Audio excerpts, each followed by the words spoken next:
वरना वो ना आए।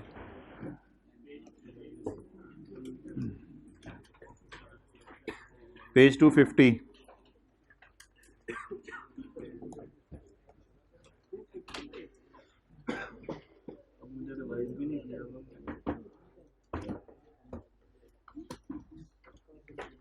अकाउंटिंग का क्या रिवाइज करना होता है? सब कुछ फिंगर टिप्स पे होता है बंदे की।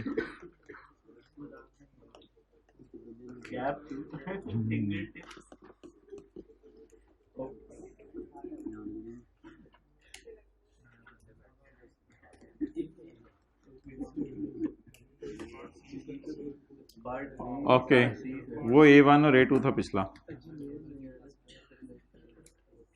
काबिल, तू पंजाबी ना बोलिया कर। Kabil limited is in the process of finalizing its financial statements for the year ended 31 December 2019। Following information pertains to Kabil Limited's intangibles. Required. Prepare a note on intangibles for inclusion in QS financial statements for the year ended 31 December 19। तो अगर 31 December 19 का note मांग रहा है, बरकत के लिए निकाल लो कैलकुलेटर रजिस्टर बॉल पॉइंट। अगर 31 दिसंबर 19 का नोट मांग रहा है तो थोड़ी सी अकल भी लगानी पड़ेगी साथ साथ। तो 31 दिसंबर 18 तक का डाटा उसने हमें दिया होगा, क्योंकि 31 दिसंबर 19 का नोट बनाने के लिए 31 दिसंबर 18 हमारा क्लोजिंग होगा पिछले साल का और हमारे साल का ओपनिंग होगा। तो intangible assets at 31 December 18, what is this? पिछले साल का क्लोजिंग। पिछले साल का क्लोजिंग उसने हमें दिया हुआ है and the cost is Bablu. पिछले साल की क्लोजिंग 750 और ERP सॉफ्टवेयर की कॉस्ट पिछले साल की क्लोजिंग 200। तो मैं सिर्फ आपको वर्किंग्स करने दूंगा, नोट बनाने की ज़रूरत नहीं है, नोट आप काफ़ी बना चुके हैं। तो ये product design Kabil limited note to the financial statement, मैंने सोल्यूशन खोल लिया है for the year ended 31 December 19। Opening cost कितनी आ गई प्रोडक्ट डिज़ाइन की? 750। ओपनिंग अकामुलेटेड डिप्रिसिएशन या 75। इधर ऊपर देख के सीओ होगा। ERP software cost 200, rhythm loose हो जाएगा अगर बीच में छोड़ी। ERP software accumulated amortization 80। तो ये सारी फिगर्स हमने जो है वो क्वेश्चन से उठा ली। तो ये कौन से बैलेंसेस हो गए? Opening balance. बाकी लाइसेंस हो सकता है कोई नई चीज़ इस साल आए जो हमें यहाँ डालनी पड़े, तो इसलिए नोट ओपन करने की ज़रूरत नहीं है, नोट बस इधर खुला हुआ है। तो इधर अब हम एडिशन की अमाउंट डालनी है और अमोर्टाइजेशन की अमाउंट डालनी है, दैट इज़ एनफ। अच्छा जी, ये तो पिछले साल के क्लोजिंग बैलेंसेस थे जिसे हमने इस साल के क्या बनाया? Opening balances. प्रोडक्ट डिज़ाइन की लाइफ जो है वो 10 साल है, ज़रा अटेंटिव होकर बैठे हैं हाइब्रिड वाले। और ERP की सॉफ्टवेयर की लाइफ 8 साल है। थैंक यू आखिरी रो में। ERP की लाइफ जो है वो 8 साल है। अब स्टार्ट करें जी। Cost incurred in development of product design. Cost incurred in development of product design work capitalised in पिछला साल। तो मेरे ख्याल से मोबाइल वाले भाई, अगर ये कॉस्ट पिछले साल कैपिटलाइज हुई हैं तो फिर एक साल अमोर्टाइज भी हो गई हैं। फील किया या कराऊं? हो गया फील? तो एक साल अमोर्टाइज भी होगी ना। देखें अकमुलेटेड अमोर्टाइजेशन पिछले साल के आखिर में कितनी आ रही है? 75। तो ये एक साल अमोर्टाइज होगी। अल्लाह का शुक्र है सब सही चल रहा है। Cost incurred on development of product design was capitalised in 18। तो पिछले साल अगर कैपिटलाइज हुई होगी तो साथ क्या हुई होगी? अमोर्टाइज हुई होगी। The competition for the product is increasing. Product का कंपटीशन इंक्रीज कर रहा है। QL का अंदाजा है कि following net cash inflows from the product. QL का अंदाजा है कि प्रोजेक्ट से ये इनफ्लोज आएंगे। 2020 में नेट कैश इनफ्लो हमने पहली क्लास की थी IAS 31 की, जिसमें हमने IAS 38 की, जिसमें हमने जो है वो ये बात की थी कि फ्यूचर के अंदर प्रोडक्ट से इनफ्लो भी आते हैं और आउटफ्लो भी होते हैं। जैसे हमने बस की बात की थी, तो फ्यूचर में इनफ्लो बस से आएगा किराया और फ्यूचर में आउटफ्लो होगा पेट्रोल और ड्राइवर की सैलरी। तो हमारे बिजनेस में क्या प्रोडक्ट डिज़ाइन से चीज़ें बिकेंगी ही या चीज़ें बनाने पे भी खर्चा आएगा? तो एक बार याद रखिएगा, IAS 36 में टीचर आपको सिखाते हैं कि इनफ्लोज को डिस्काउंट नहीं करना होता, नेट इनफ्लोज को डिस्काउंट करना होता है। नेट इनफ्लोज का मतलब है कुछ इनफ्लोज होंगे और कुछ आउटफ्लोज होंगे। अच्छा जी, 2020, 21, 22, 23, 24। तो 2020 हमारा साल है या अगला साल है? हमारा साल देखिए, हमारा साल 19, हमारा साल 19। अच्छा जी, मुझे बताएं प्रोडक्ट किस साल खरीदी गई थी, किस साल बनी थी? प्रोडक्ट किस साल बनी थी? 18 में। जब 18 में बनी थी तो 18 में लाइफ क्या ली गई थी? तो पिछले साल इसकी लाइफ क्या थी? तो पिछले साल कितना अमोर्टाइज किया? 75 डन। अच्छा, मैं पिछले साल जब खड़ा था तो मुझे कुछ पता नहीं था, मेरा ख्याल था कि ये प्रोडक्ट मेरे साथ 10 साल चलेगी। मुझे कैसे इल्हाम हो रहा है फिगर्स का? पिछले साल की कॉस्ट दी हुई है, पिछले साल तक की अकमुलेटेड अमोर्टाइजेशन दी हुई है और बताया हुआ है कि पिछले साल लाइफ 10 साल थी। तो इसका मतलब है 750 divide by 10, 75 is the amortisation for पिछला साल। तो शायद पिछले साल के पहले दिन ही डेवलपमेंट कंप्लीट हो गई होगी, इसलिए पूरा साल पिछले साल अमोर्टाइज किया। अच्छा, जब मैं पिछले साल खड़ा था तो मेरा ख्याल था कि ये प्रोडक्ट मेरे साथ 10 साल रहेगी। 2, 3, 4, 5, इधर ना गलत लिखने लग जाऊं। 1, 2, 3, 4, 5, 6, 7, 8, 9, 10 पूरे हो गए। तो मेरा ख्याल था ये चीज कितना अरसा चलेगी? बोलें 10 साल चलेगी। अच्छा, मैंने इस साल कितनी कॉस्ट कैपिटलाइज की, कितनी अमोर्टाइज की? 75। बीवी बीवी बीवी बीवी कैलकुलेटर के बगैर बीवी 675। 2019 में क्या हुआ? 2019 में क्या हुआ? सिर्फ एक लाइन लिखी हुई है सवाल में, क्यूएल का अंदाजा है, कंपटीशन इंक्रीज हो गया। क्यूएल का अंदाजा है कि फॉलोइंग नेट कैश फ्लोज। अच्छा, कंपटीशन किस दिन इंक्रीज हुआ ये नहीं बताया उसने कि कंपेटिटर किस दिन आया, कोई खास डेट नहीं दी उसने। इधर ध्यान रखिएगा, चेंज इन एस्टीमेट का जो फटा हुआ था। तो competition for product is increasing, increasing day by day, increasing, increase कर रहा है। कोई डेट नहीं बताई इसने। क्यों, कैसे? QL has estimated the following net inflows from product. असल में इस साल जो इनफ्लोज आने होंगे वो तो आगे होंगे, इसलिए इस साल उसने बताया नहीं इनफ्लोज। अब इनफ्लोज किन सालों में आने हैं? अगले सालों में आने हैं। 20 में कितने? किताबें खोली हुई हैं। 20 में कितना? हम IAS 36 में ज्यूम करते थे जो इनफ्लो आने वो फिर साल के एंड पे आने। 21 में कितना? ये मैं बीवी नहीं, ये मैं फ्यूचर के इनफ्लोज बता रहा हूं। 170। अगले साल 100। अगले साल 80। अगले साल 0। अब आप मुझे बताएं कि 2019 का सवाल सॉल्व करते हुए क्या मुझे पता चल गया है कि इस एसेट की लाइफ कम हो गई है? 2019 का सवाल सॉल्व करते हुए अभी 2019 का डेटा मेरे हाथ में है, मुझे पता चल गया है कि my product will not give any cash inflow in 2025, 26 and 27। I am damn sure और I am having any doubt? Damn sure that I will not get anything from this product in 25, I am not get anything in 26, I am not get anything in 27, क्योंकि 25 and onwards 25 में भी कुछ नहीं मिलेगा, 26 में भी कुछ नहीं मिलेगा, 27 में भी कुछ नहीं मिलेगा। तो जिन सालों में एसेट ने कुछ देना ही नहीं, तो क्या समझें कि उन सालों में भी एसेट इस्तेमाल करेंगे हम क्यों एसेट इस्तेमाल करेंगे? अब मुझे बता दें इस डेटे को सामने रखते हुए, क्या 19 में खड़े होके मुझे पता चल गया है कि अब ये एसेट मेरे साथ टोटल 7 साल रहेगा?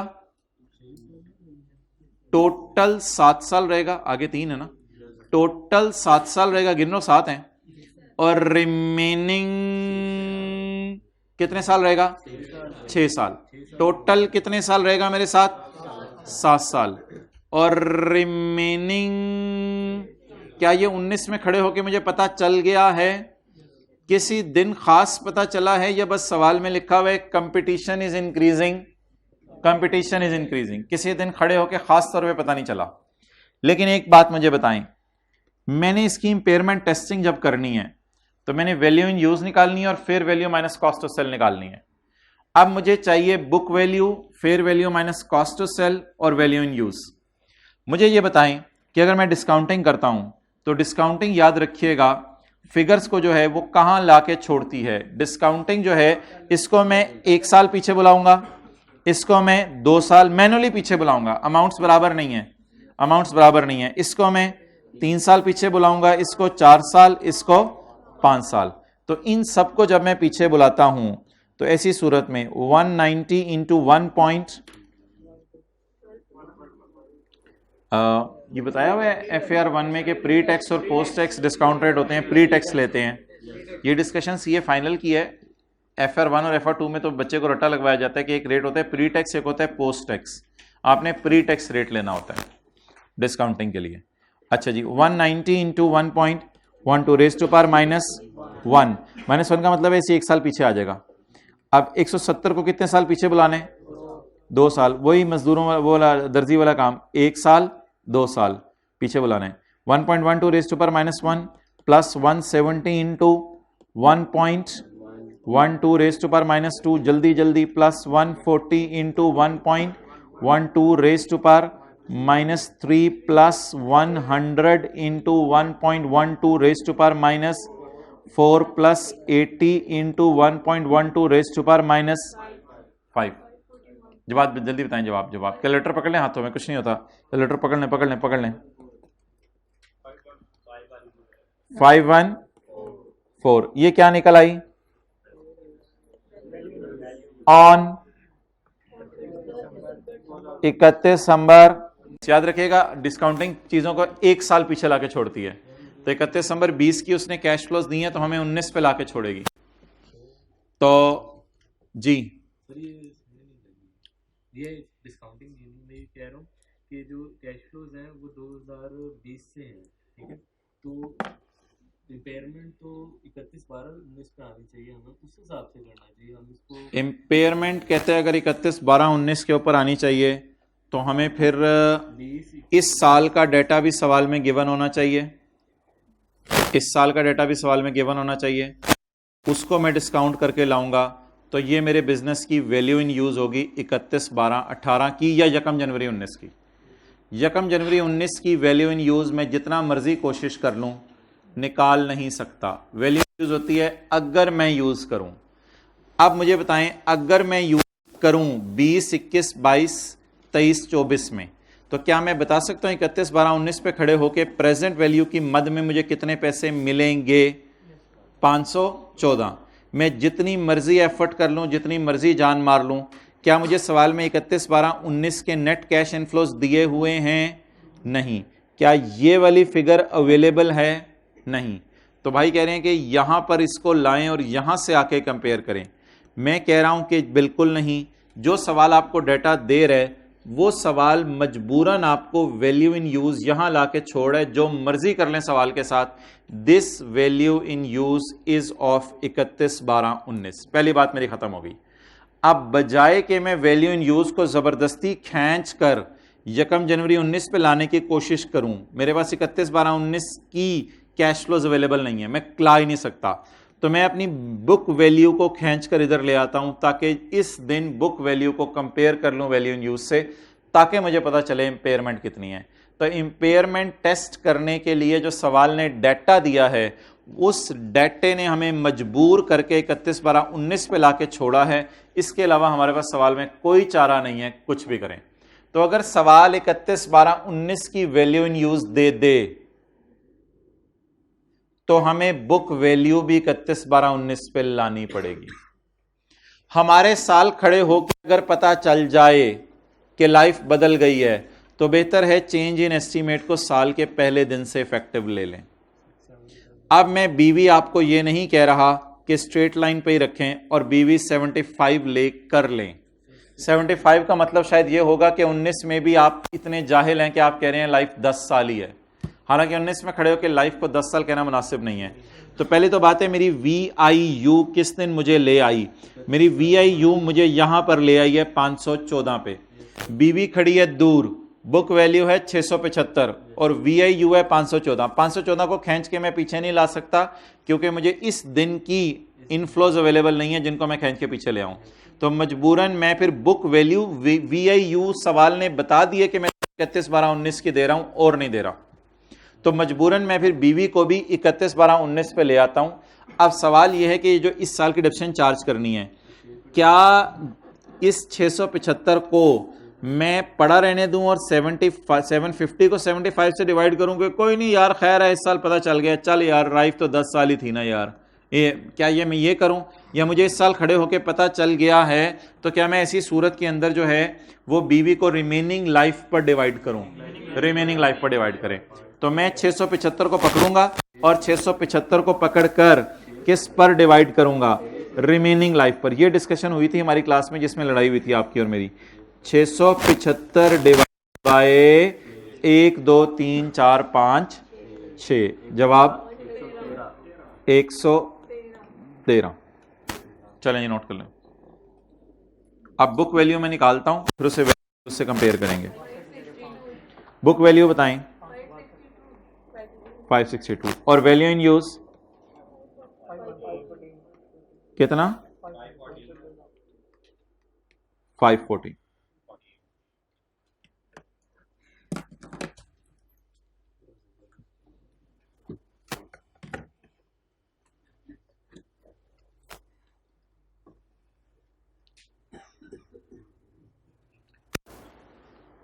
बहुत अच्छा सवाल पूछा था भाई ने कि 31/12/18 पे वैल्यू इन यूज को ले आए, सवाल ने इनकार कर दिया था। सवाल 31/12/19 की वैल्यू इन यूज दे रहा था। ये बहुत अच्छा सवाल था इनका, आई रियली अप्रिशिएट। तो मैं मजबूरन यहाँ वैल्यू इन यूज यहाँ निकाल के खड़ा हो गया। अब मैं BV को बुला रहा हूँ और BV आ जा, तेरी मेहरबानी, मैं तो उधर नहीं आ सकता अब। तो BV को बुलाने का क्या तरीका है, अब आप ये देखो खड़े होके कि लाइफ अब 10 नहीं है, यहाँ कोई बोंगी नहीं मारनी। हमारे साल खड़े होके पता चल गया है, क्या पता चल गया हमारे साल खड़े होके कि इसकी लाइफ जो है वो अब सिर्फ 2024 के बाद एसेट ने चीख मारनी है और मर जाना है। तो इसलिए मैं 675 को 6 सालों में डिवाइड किया ताकि डेप्रिसिएशन निकल आए। अब आप मुझे बता दें, 6 पे डिवाइड किया, अब आप मुझे बता दें what is depreciation to be taken to note. Note मैंने लगा शुक्र है खोला हुआ सोल्यूशन में। Amortization to be taken to note 113, पिछले साल की थी 75, लेकिन अब डेप्रिसिएशन जल्दी जल्दी चार्ज करें क्योंकि एसेट में जान खत्म होने वाली है, लाइफ कम होगी। अगर लाइफ कम हो जाएगी तो अब डेप्रिसिएशन 75 नहीं रहेगी, जल्दी जल्दी चार्ज होगी ताकि एसेट जल्दी जल्दी किताबों से निकले। और लाइफ ही नहीं रहेगी तो जल्दी जल्दी डेप्रिशिएट करके खत्म करें। और अमोर्टाइजेशन, इंपेयरमेंट बताएं। इंपेयरमेंट के लिए मैं कुछ भी नहीं कर रहा, आपको इन दोनों का डिफरेंस लेने को कह रहा हूं जी। दोनों का डिफरेंस लें 48। तो इंपेयरमेंट ओपनिंग 0 है, इधर डाल दें 48। जब ये सारा करेंगे तो एसेट की BV ऑब्वियसली 514 ही आ जाएगी। एसेट आके 514 पे खड़ा हो गया हमारा, वही जो वैल्यू इन यूज है। तो ये 113 और 48 यहां डालना तो कोई कमाल की चीज नहीं है, असल इसके पीछे कैलकुलेशन थी, तो नोट बनाने की जरूरत नहीं है, असल वर्किंग करना मकसूद है। So that is a working one of my question.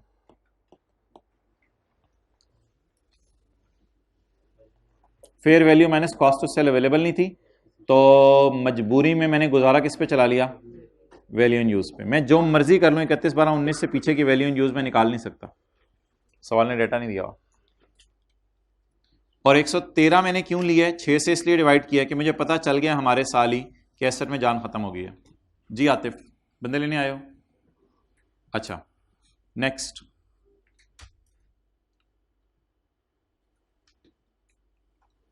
ठीक है, बाद में तस्वीर खींच लीजिएगा। ऑन 1 जनवरी 2000। अच्छा मुझे ये बताएं कि स्पेसिफिक लोन में जो आप इंटरेस्ट कैलकुलेट करते थे वो कैसे करते थे? जब स्पेसिफिकली लोन लिया होता था प्रोजेक्ट के लिए, आप लोन की अमाउंट लेते थे, लोन आउटस्टैंडिंग जो होता था multiplied by interest rate multiplied bye वो 9/12 10/12 या जो भी है। जनरल लोन के अंदर एक्सीलेंट एक्सपेंडिचर को लेते थे कि जनरल लोन में आप एक्सपेंडिचर लेते थे, कितना खर्चा हुआ है इनटू जनरल लोन का इंटरेस्ट रेट। और वो सारी डिस्कशन थी जब से आपने खर्चा किया तब से लेके जब तक प्रोजेक्ट चला या ईयर एंड जो भी पहले आ गया। इन्वेस्टमेंट इनकम भी आती थी। अभी थोड़ा सा और रोप डालोगे कि उसमें लोन प्रोसेसिंग चार्जेस कैपिटलाइज होते थे अगर स्पेसिफिक लोन होता था। पॉइंट नंबर 3, सबर मैंने पढ़ाई भी है FAR 1 एक दफा। On 1 January 2019 QL entered into an agreement to replace existing enterprise resource, ये सॉफ्टवेयर है ईआरपी सॉफ्टवेयर हमारा।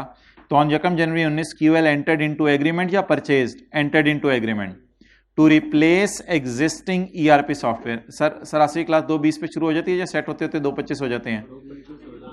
2:25 हो जाते हैं सेट होते होते, ठीक है। अच्छा चुप, एग्जैक्ट शुरू हो जाती है, ठीक है। जिसने जाना है आप जाए, फिर जिसमें नंबर 2 और 3 फिर उधर ले लीजिएगा यूट्यूब के ऊपर। अभी तो हैं वैसे 5 मिनट, 2 मिनट आपको भी ऊपर जाते जाते लग जाने वैसे।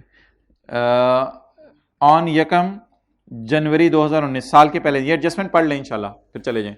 ऑन यकम January 2019 QL entered into an agreement to replace existing accounting software. Existing software कौन सा वाला है? ऊपर जो पड़ा हुआ है, वेयर है या वेयर्स हैं? ये वाला फारक कर देंगे, ये वाला सॉफ्टवेयर रिप्लेस हो जाएगा विद अ न्यू सॉफ्टवेयर। इधर इधर इधर इधर देखो, इधर देखो, रजिस्टर तो जाते जाते ऐसे पैक हो जाएगा। अभी मुझे 5 मिनट अटेंशन से दे दो ताकि ये एडजस्टमेंट मैं करा दूं। ऑन यकम January 19 QL entered into an agreement to replace existing software with a new software at a cost of 360 million. So what is the cost of new software? 360.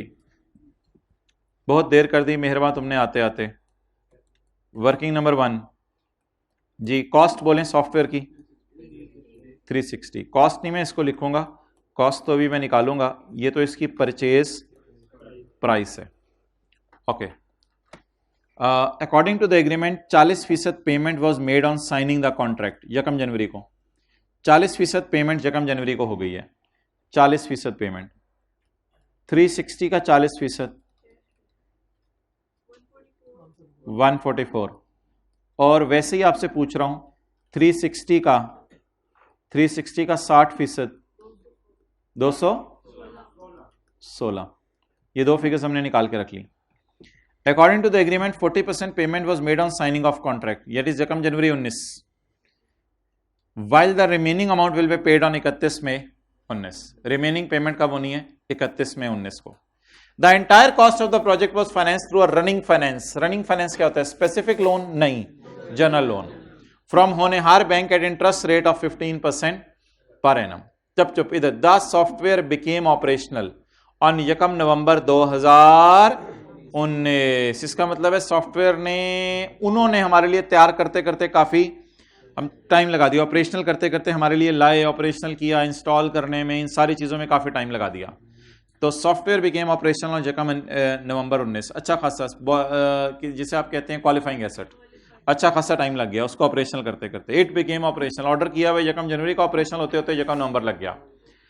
अब QL expects to use it for a period of 9 years, उसको छोड़ दो जी। हमारा साल शुरू हो रहा है यकम जनवरी 19 को, खत्म हो रहा है 31/12/19 को। हमारा सॉफ्टवेयर तैयार कब हुआ है? यकम नवंबर को हमारा सॉफ्टवेयर तैयार हो गया, यकम नवंबर को। पहली पेमेंट 40% कितनी थी? पहली पेमेंट कितने की हुई है? 144 की। दूसरी पेमेंट कितने की हुई है? इधर इधर इधर इधर इधर कितनी? 216। इस डेटे को सामने रख के मुझे बताएं हमारा प्रोजेक्ट कब कंप्लीट हो गया? हमारा 31 मई को है, यकम मई को है? तो जो बोले ना फिर वो मुझे बता दें हमारा प्रोजेक्ट कब कंप्लीट हो गया? यकम नवंबर। आपने बोरोइंग कॉस्ट को क्या करना है? कैपिटलाइज। बोरोइंग कॉस्ट को कैपिटलाइज करना है। लोन पकड़ूं या एक्सपेंडिचर पकड़ूं? एक्सपेंडिचर पकड़ें। कितना expenditure? 144। Interest rate 15%। From the date of expenditure till project complete, date is 10 months into 10/12 plus 216। Amount of expenditure multiplied by interest rate multiplied by जून, जुलाई, अगस्त, सितंबर, अक्टूबर, कितने महीने? या तो जब ईयर एंड आ जाए या प्रोजेक्ट कंप्लीट हो जाए, इंटू 5/12 31.5। सोल्यूशन में मैं देख लूं पहले क्या किया हुआ है। 31.5 ही कर लो। 31.5 टोटल 391.5। जा सकते हैं MFA। पुराने की अमोर्टाइजेशन निकालनी है हमने और नए की अमोर्टाइजेशन निकालनी है, वो आसान एडजस्टमेंट है। MFA वाले चले जाएं, तीसरी एडजस्टमेंट यूट्यूब पे लीजिएगा, बड़ी अच्छी एडजस्टमेंट है। आप भी MFA वाले हैं या बहाने से निकल रहे हैं इनके साथ ही नीवे नीवे होके? नहीं सर, है क्लास। MFA वाले हैं, ठीक है। सलासी को मेरा सलाम दीजिएगा।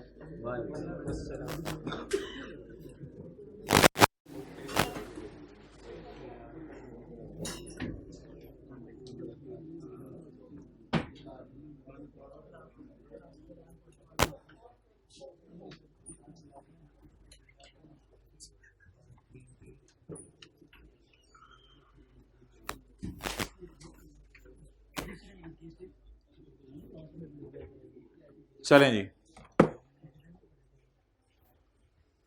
MFA से क्या बनता है? Managerial and financial analysis. Pause कर दो भी। अच्छा जी, तो 391.5 को मैं एडिशंस में ले जाऊं। 391.5 को, ये जी एडिशंस में चला गया 391.5। ओके जी जी, ये बोरिंग कॉस्ट ही है। हाँ, इसमें बिल्कुल कंस्ट्रक्शन पेमेंट्स की तरह है। कंस्ट्रक्शन काम शुरू होता था, पेमेंट हो जाती थी, फिर अगली पेमेंट हो जाती थी। तो असल में ऑर्डर किए हमने, देखो 1 जनवरी को, और वो तैयार होते होते होते होते होते क्या तारीख हो गई? ऑपरेशनल होते होते 1 नवंबर। इसका मतलब है क्वालिफाइंग एसेट है। क्वालिफाइंग एसेट पर अगर जनरल लोन इस्तेमाल हो रहा हो तो पेमेंट डेट से लेकर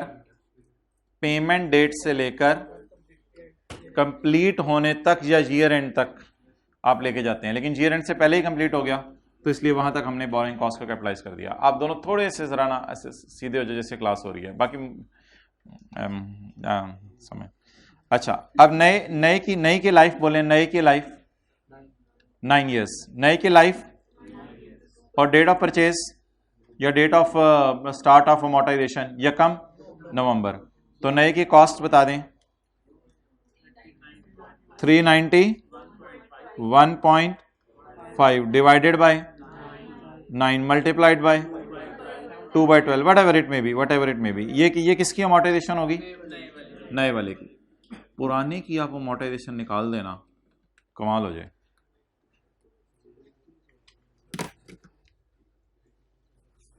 जी, पुराने की कॉस्ट सब दी हुई है। हाँ जी,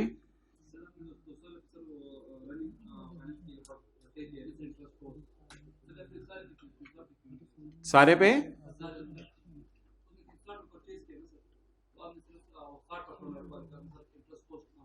40 वाले पे भी किया है,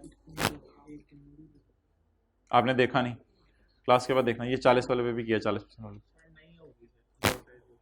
जी, अमोर्टाइजेशन चार्ज करें यार, दीवाना हो गया है, मस्ताना हो गया। अमोर्टाइजेशन चार्ज कर दें यार। ओ भाई यार इधर देखना यार, अमोर्टाइजेशन चार्ज कर।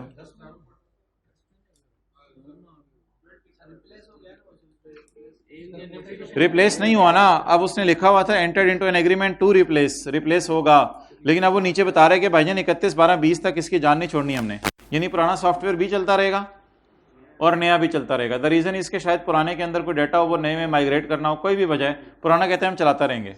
हमने क्लास में सवाल किया था, पुराने को अनइंस्टॉल कर दिया था जिसने नया इंस्टॉल किया था, वो हमने क्लास में सवाल किया था, पास हो क्वेश्चन 7। कंपनी जिम्मेदार है। लेकिन इधर सवाल क्या है? इधर सवाल ये है कि सवाल खुद कह रहे हैं यार मैंने अगले साल तक भी चलाना है इसको। आप बोलें जी सवाल कह रहे हैं मैंने अगले साल तक चलाना है, क्या करूं? अच्छा मुझे बताएं, जब तक ये नए सॉफ्टवेयर की कहानी नहीं थी, जब तक ये नए सॉफ्टवेयर की कहानी नहीं थी, तो उस वक्त तक मैंने पुराने सॉफ्टवेयर को पिछले साल के एंड तक कितना अमोर्टाइज कर दिया हुआ था? जल्दी बताएं, कितना अमोर्टाइज कर दिया हुआ था? 80। माजरत, इसको दोबारा ओपन करना पड़ा, पेज नंबर सवाल का। अच्छा, मैंने पिछले साल के एंड तक कितना इसको अमोर्टाइज कर दिया हुआ था? 31/12/18 तक। मैं 31/12/18 पे खड़ा हूं। 31/12/18 पर खड़े होकर इसकी कॉस्ट क्या आ रही थी? 200, और इसकी अमोर्टाइजेशन 80। ये कॉस्ट का बैलेंस था और ये अकोमोलेटेड अमोर्टाइजेशन का बैलेंस था। अच्छा, अब जब मैंने नया सॉफ्टवेयर इंस्टॉल किया है तो मैंने कहा है कि मैंने इसे 31/12/20 तक इस्तेमाल करना है बस। अब मैं आपसे अमोर्टाइजेशन पूछ रहा हूं, अब तो निकाल दें। अब मैं आपसे अमोर्टाइजेशन पूछ रहा हूं, अब इसकी लाइफ 8 साल नहीं रहेगी यार, मैं कैसे क्या करूं? अब इसकी लाइफ 8 साल नहीं है। ऐसे वैसे जरा 200 को डिवाइड करें 8 से, 200 को डिवाइड करें 8 से, 25 तो पता नहीं 25 जमा 25 जमा 25 75 3 साल से तकरीबन ज्यादा इस्तेमाल होते हुए हो गया है। कुछ समझ आइए मैंने क्या बात की है? 200 को डिवाइड करें 8 से, 25 रुपए डेप्रिसिएशन आई 1 साल की, तो 25 जमा 25 जमा 25 3 साल और कुछ और महीने पहले खरीदा होगा ना कभी, तो भी वो बातें तो भाड़ में जाएं। मुझे बताएं 31/12/18 को किताबों में ये कितने में आ रहा है? 200 पे इसकी कॉस्ट आ रही है और अकोमोलेटेड अमोर्टाइजेशन। और सवाल क्या कह रहे हैं, हमने अनइंस्टॉल कब कर देने? अब मुझे बताएं बीवी को कितने सालों में डेप्रिशिएट कर दें? 2 सालों में। 1 साल में क्यों मेरे भाई? इस साल खड़े होकर पता चल गया, इस साल सॉफ्टवेयर इंस्टॉल किया ना, तो इस साल खड़े होकर पता चल गया। तो इसलिए अब आप क्या करें, बीवी divided by remaining life. So what is बीवी? 120 डिवाइडेड बाय 2, 120 डिवाइडेड बाय 2। बहरहाल अगला साल हमें क्या, उससे कंसर्न नहीं। हमारे साल कितनी अमोर्टाइजेशन चार्ज होगी? 60। तो ये किसकी अमोर्टाइजेशन हो गई? पुराने की। ये पुराने की अमोर्टाइजेशन हो गई। बीवी शीवी निकाल के रिमेनिंग लाइफ पे क्यों अमोर्टाइज करना पड़ा? क्योंकि सवाल कह रहे कि उसकी लाइफ खत्म हो जानी है अगले साल, लेकिन मेरे ख्याल से तो उसकी लाइफ पहले 8 साल थी, अच्छी खासी थी, लेकिन अब सवाल कह रहे लाइफ खत्म हो जानी है, तो मैं जल्दी जल्दी भाग के डेप्रिशिएट करूं या आहिस्ता आहिस्ता 8 सालों में डेप्रिशिएट करूं? भाग भाग के डेप्रिशिएट करके खत्म करें इसको। तो ये शायद एक रिवीजन थी कि हमारे साल के शुरू से इफेक्टिव लिया करें चेंज इन एस्टीमेट को। अच्छा, अब पुराने की अमोर्टाइजेशन कितनी आ गई? 60। बहरहाल if you miss anything you can note it down from YouTube. अच्छा, ये नए की थी, पुराने की 120 डिवाइडेड बाय 2। ग्रैंड टोटल बता दें, ग्रैंड टोटल। पुराने की भी तो मॉडल, पुराने और नए की भी तो है ना, नया भी तो खरीदा है ईआरपी। 67.25। इधर नजर मार लेते हैं जाती। 67.25 गुड, सही निकालिए। 67.25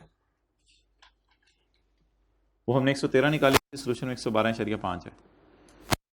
चलें जी, ये सब कुछ कर आके आई क्या पेंड पे। अच्छा, इन सवालों में ना अब जिसने बेचारे ने कॉस्ट को अमोर्टाइज कर दिया होगा उसको भी मार्क्स मिल गए होंगे, उसने बोरिंग कॉस्ट नहीं डाली होगी, अमोर्टाइजेशन के तो मार्क्स उसको मिल गए होंगे, 2/12 करने के बाद उसे मार्क्स मिले होंगे जिसने बोरिंग कॉस्ट नहीं डाली होगी। तो इसलिए इन सवालों में बस आपने एफर्ट करके आधे मार्क्स लेने होते हैं, ये नहीं कि पूरा सवाल आपने सही करके आ जाना उधर पेपर में। और कोई ना कोई पेपर में एक दो का सवाल ऐसा भी होता है जो पूरा तकरीबन सही होता है, 70-80% तो सही होता है बंदे का। तो इसलिए प्लीज़ रिलैक्स और आखिरी एडजस्टमेंट कर लें। वो तो घिसी पिटी एडजस्टमेंट इसने दी है, वो कोई मसला नहीं है, वो तो आप शायद देख के अंदाज़ा लगा लें। इसमें एक छोटा सा पॉइंट है जो हमने आगे किसी स्टैंडर्ड में पढ़ना है, लेकिन वो मैं आपसे ही मशवरा मांग लूँगा। छोटा सा पॉइंट एक इसमें है, वो किसी और स्टैंडर्ड में पढ़ेंगे, लेकिन बात आसान है। On 1 January QL acquired license, इसका मतलब है ये हमारे पास नया है, साल के शुरू में खरीदा है हमने। 1 जनवरी एक्वायर्ड लाइसेंस फॉर 600, कितने रुपए में खरीदा है? कितने साल के लिए? लाइफ भी अवेलेबल होगी, कॉस्ट भी अवेलेबल होगी। QL made an initial payment of 100 million, 600 में से कितना दे दिया है, and the remaining payment will be made in 2 equal किस्तें, इन 2 इक्वल किस्तें। एक किस्त पे होगी 1 साल बाद और एक किस्त पे होगी, इसको कहते हैं एक्सटेंडेड क्रेडिट या नॉर्मल क्रेडिट। आप प्रिंसिपल साहब हो गए, एक फीस मेरे से 2 साल बाद ले लें, एक फीस मेरे से 3 साल बाद ले लें, सब्जेक्ट की 2 किस्तें बना दें। ये नॉर्मल क्रेडिट है, ये एक्सटेंडेड क्रेडिट है। एक्सटेंडेड उधार है या नॉर्मल उधार है? एक्सटेंडेड, एबनॉर्मल टाइप उधार है। ऐसी सूरत में ना प्रिंसिपल साहब शायद आपसे 18,000 फीस ना लें, वो कहें अगर तुमने 2 साल बाद इस सब्जेक्ट की फीस देनी है तो फिर तुम मुझे 25,000 देना फीस। तो इसका मतलब है फिर वो इंटरेस्ट चार्ज करना चाह रहा होता है अगला बंदा। अब इस सवाल के अंदर आने की कोशिश करें। सवाल कह रहे हैं अगर कैश मेरे पास होता तो लाइसेंस कितने का ले लेता मैं? 520 का। अगर मेरे पास कैश होता मैं कितने का लाइसेंस ले लेता? कैश प्राइस अगर मेरे पास होती तो मैं 520 का लेता, लेकिन एक किस्त आज, एक किस्त अगले साल, एक किस्त उससे अगले साल, तो भाई ये तो बहुत ही जाती है, 600 मिलियन। तो 600 और 520 का डिफरेंस 80 इज इंटरेस्ट। इस इंटरेस्ट को 2 सालों में रिकॉर्ड करेंगे, इसकी भी एंट्रीज हमारे सिलेबस में है लेकिन किसी और टॉपिक में। इस इंटरेस्ट को 2 सालों में रिकॉर्ड करेंगे। मुझे बता दें 520 पे एसेट को बुक करूं 600 पे, जल्दी जल्दी 600 पे एसेट को बुक करूं या 520 पे? मेरे ख्याल से 520 पे एसेट डेबिट कर लें, 80 रुपए इंटरेस्ट डेबिट कर लेंगे, लेकिन कितना किस साल वो कोई और किसी टॉपिक में अमोर्टाइजेशन शेड्यूल टाइप को बहस करेंगे तो देख लेंगे कितना इंटरेस्ट किस साल। तो एसेट को आज की कैश प्राइस पे रिकॉर्ड किया जाए या अगले सालों में जो पैसे देने हैं। और यार आपने तो लीज पड़ी हुई है, अगर 600 टाइप की चीजें होती तो आप उसकी पीवी निकाल के इधर पीवी के ऊपर चीजों को रिकॉर्ड करते थे। तो ये कैश प्राइस इक्विवेलेंट या पीवी टाइप की चीज दी हुई है ना। तो अब डिस्काउंट रेट देखें, सवाल में उसने नहीं दिया यहां पे इस एडजस्टमेंट के अंदर। तो कुछ पैसे आपने इधर पे करने हैं, कुछ इधर और कुछ इधर। तो बेहतर है उसने प्रेजेंट वैल्यू निकाल के दे दी, किस नाम से? Cash price. तो 600 को इग्नोर करना है, लेकिन ऑब्वियसली ये सारी डिस्कशन किसी और टॉपिक में हम करेंगे तो वहां देख लेंगे। तो एसेट को रिकॉर्ड बता दें, किस पे करूं?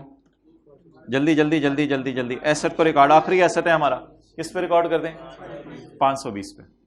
आगे जी खत्म हो गया। अगली लाइन पढ़ के आप अमोर्टाइजेशन निकाल दें, तो फारक सी एडजस्टमेंट है।